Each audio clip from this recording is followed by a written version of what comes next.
13 journées d'automne, l'été qui a fait 40 000 personnes. Or, ce dont on s'est très vite rendu compte dans les milieux de la santé publique, c'est que ce n'est pas les gens les plus riches qui subissent ces impacts-là. Alors, si, pour utiliser un exemple très près de nous, c'est pas si vous habitez à Westmount et que vous êtes dans une maison entièrement climatisée, que vous embarquez dans votre voiture qui est tout aussi climatisée que votre maison, pour aller à votre bureau qui lui aussi est tout aussi climatisé que votre voiture et votre maison, vous allez subir directement les impacts des changements climatiques.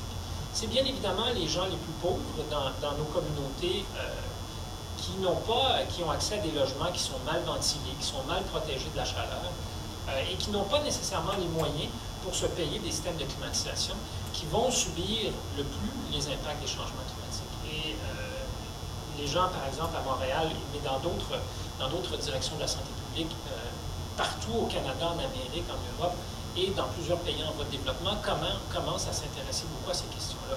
Parce qu'on se rend compte qu'il y a un déséquilibre au niveau des droits socio-économiques des gens.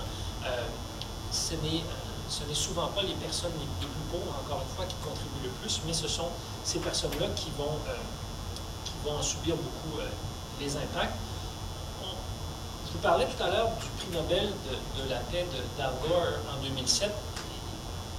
Al Gore a gagné ce prix-là conjointement avec le groupe de scientifiques des Nations Unies qui travaillent sur la question des changements climatiques. Beaucoup de gens ont demandé à l'époque pourquoi donner un prix Nobel à un groupe de chercheurs sur les changements climatiques.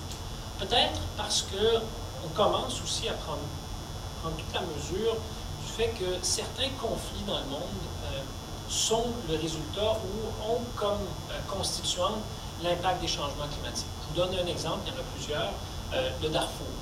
Alors, c'est un conflit excessivement complexe d'un point de vue social, ethnique, politique, mais il y a énormément d'études qui ont été publiées dans la littérature scientifique sur la question des changements climatiques qui démontrent que une des composantes de ce problème-là, c'est la sécheresse historique qui sévit dans le sud du Soudan depuis plusieurs années, où différents clans, différents groupes s'affrontent, entre autres, pour avoir accès à des terres de pâturage à cause de la sécheresse. Il y a des exemples de ça, il y en a eu aussi en Afrique de l'Est, au Kenya, par exemple, au cours des dernières années. Alors, il y a de plus en plus de ces cas-là où des problèmes de droits de la personne, des problèmes d'instabilité politique ont comme composante la question des changements climatiques. Quelques éléments dont je voudrais discuter avec vous au niveau des solutions. Pourquoi? Parce qu'il faut faire très attention quand on pense aux solutions en environnement en général, pour ne pas que ces solutions-là créent des problèmes pires que ce qu'on essaie de résoudre au départ. L'éthanol est un bel exemple de ça. L'éthanol maïs, l'éthanol grain en général. Déjà au milieu des années 90, quand l'éthanol commençait à prendre son envol et était vendu littéralement par des entreprises et des gouvernements comme l'une des solutions au changement climatique, plusieurs organisations comme Nature Québec, Greenpeace, avec qui j'étais à l'époque, et beaucoup d'autres, remettaient en question le caractère écologique de ça. Il y avait déjà dans la communauté scientifique plusieurs auteurs qui disaient, écoutez, le bilan environnemental, le bilan énergétique de ça est pas nécessairement très reluisant. Comme disent nos amis anglophones, le jury était toujours à débattre du bienfait de cette solution-là, mais pour des raisons essentiellement économiques, pour encourager des secteurs comme le secteur agricole, tout en contournant les règles de l'Organisation mondiale du commerce. Donc, en fait, l'éthanol est devenu une source de subvention pour des fermiers partout en Amérique du Nord, en Europe, mais qui n'étaient pas des subventions directes à la production, mais qui étaient placées sous le couvert de mesures environnementales. On a créé un problème bien pire que ce qu'on essayait de résoudre. Donc, les crises alimentaires qui ont suivi l'augmentation des prix des grains due à une forte demande pour les terres de pâturage, pour ce type de grains-là. Alors, ce qui s'est produit au Mexique, par exemple, suite à une forte hausse de la production d'éthanol maïs aux États-Unis, où là, les prix du maïs ont explosé dans plusieurs régions du Mexique et où la population n'arrivait plus à acheter l'un des éléments de base au niveau de leur alimentation, qui est le maïs. Or, aujourd'hui, on connaît ces choses-là et pourtant, on continue d'investir massivement au Canada, aux États-Unis Et je suis un grand fan de Barack Obama, mais hélas, Barack Obama ne fera rien quant à la question de l'éthanol maïs, de l'éthanol grain. Pourquoi? Parce que il est lui-même supporté par des États, des sénateurs, des représentants au Congrès qui sont issus d'États où l'éthanol a pris un rôle très important d'un point de vue économique. Et il n'y aura pas de remise en question aux États-Unis de cette filière-là avant un bon bout de temps, à moins que la crise alimentaire finisse par toucher plusieurs régions des États-Unis. On ne va pas remettre ça en question. Alors, c'est un bel exemple d'une très mauvaise solution pour tenter de lutter contre les changements climatiques. Je donne un autre exemple. Dans les négociations autour du protocole de Kyoto entre les années 95 et 97, est apparue l'idée de ce qu'on appelle, en fait, l'idée existait déjà, mais de compenser financièrement des entreprises, des villes, des pays, des États qui protégeraient une partie de leur forêt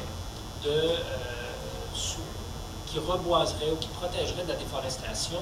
Et c'est devenu un concept qu'on a appelé dans le protocole de Kyoto la question des puits de carbone. Alors, évidemment, c'est une très, très bonne idée de protéger des forêts, de limiter la déforestation, de favoriser le reboisement. Mais là où il y a comme on dit en français, là, il y a de l'homme, il y a de l'hommerie.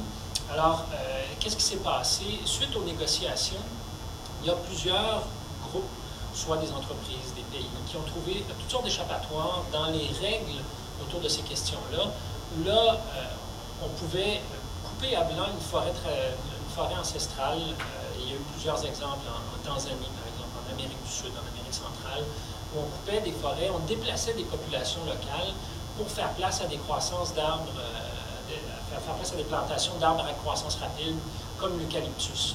Alors, il y a eu énormément de cas documentés où, finalement, des violations de la personne ont été faites au nom de solutions au changement climatique.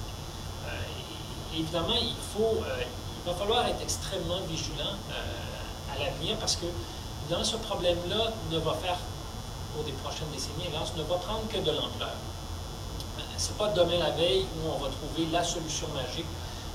Le problème avec les changements climatiques, contrairement par exemple à des problématiques comme la couche d'ozone, où le problème était assez simple, il fallait arrêter de produire des CFC, des HFC, il fallait trouver des produits de substitut. Les problèmes de pluies acides, c'était quelques grandes entreprises, la Noranda au Québec, quelques autres, Stelco en Ontario, où il fallait s'attaquer à des problèmes, à des sources de pollution très précises. Dans le cas des changements climatiques, nous sommes à peu près toutes et tous des contribuants aux problèmes du réchauffement de la planète.